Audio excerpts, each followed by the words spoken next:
As a retired military chaplain and veteran, I've spent years walking with warriors through battles that most people never even see.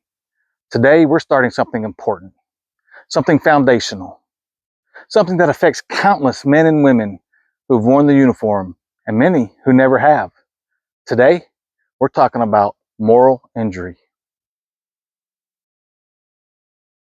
Across my years in the Army and Air Force, I sat with service members who carried guilt, shame, regret, and questions that haunted them long after the mission ended.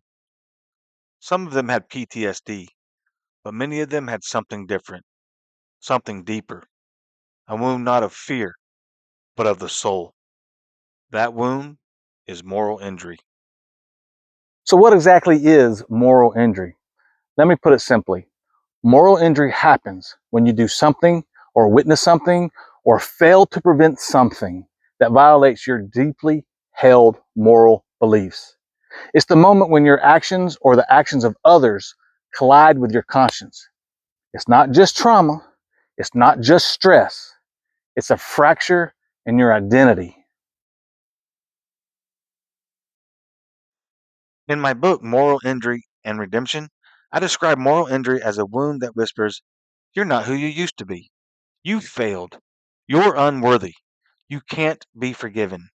And here's the truth, those whispers are lies.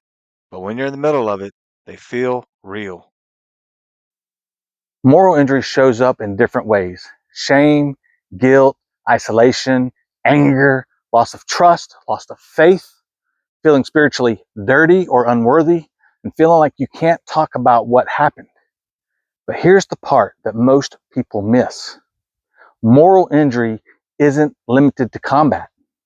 It affects medics, pilots, intel analysts, chaplains, first responders, and even civilians who've faced impossible choices. If you've ever carried a burden that felt too heavy to name, if you've ever replayed a moment over and over in your mind, if you've ever wondered whether God could forgive you, you're not alone. One of the reasons I started this channel is because the outdoors has always been a place where I could breathe, a place where God speaks, a place where healing begins. And I want this channel to be that kind of place for you, a place where we talk honestly about the wounds no one sees and the hope that's still available. Over the next few weeks, we're going to walk through the foundations of moral injury, what Scripture says about soul wounds, how biblical figures like Saul and David and Peter and Judas experienced moral injury, how theology helps us understand guilt and redemption, how warriors can find healing, and how the outdoors can become a sanctuary for restoration. This isn't just information, it's a journey, and I'm honored to walk it with you. If you're watching this and something inside you says, "That's me," I want you to hear this clearly. You are not broken beyond repair. You are not alone. And your story is not over. There is hope.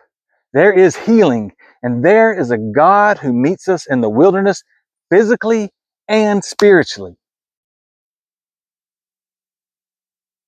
If you haven't already, hit subscribe and join this community. Drop a comment, even if it's just to say where you're watching this from. And if you're a veteran or a family member carrying something heavy, I'd be honored to walk with you. This is Adkison Outdoors. Faith, freedom, family, and the outdoors. A place where warriors heal and people grow stronger. And until next time, leave tracks worth following in the woods and in your life.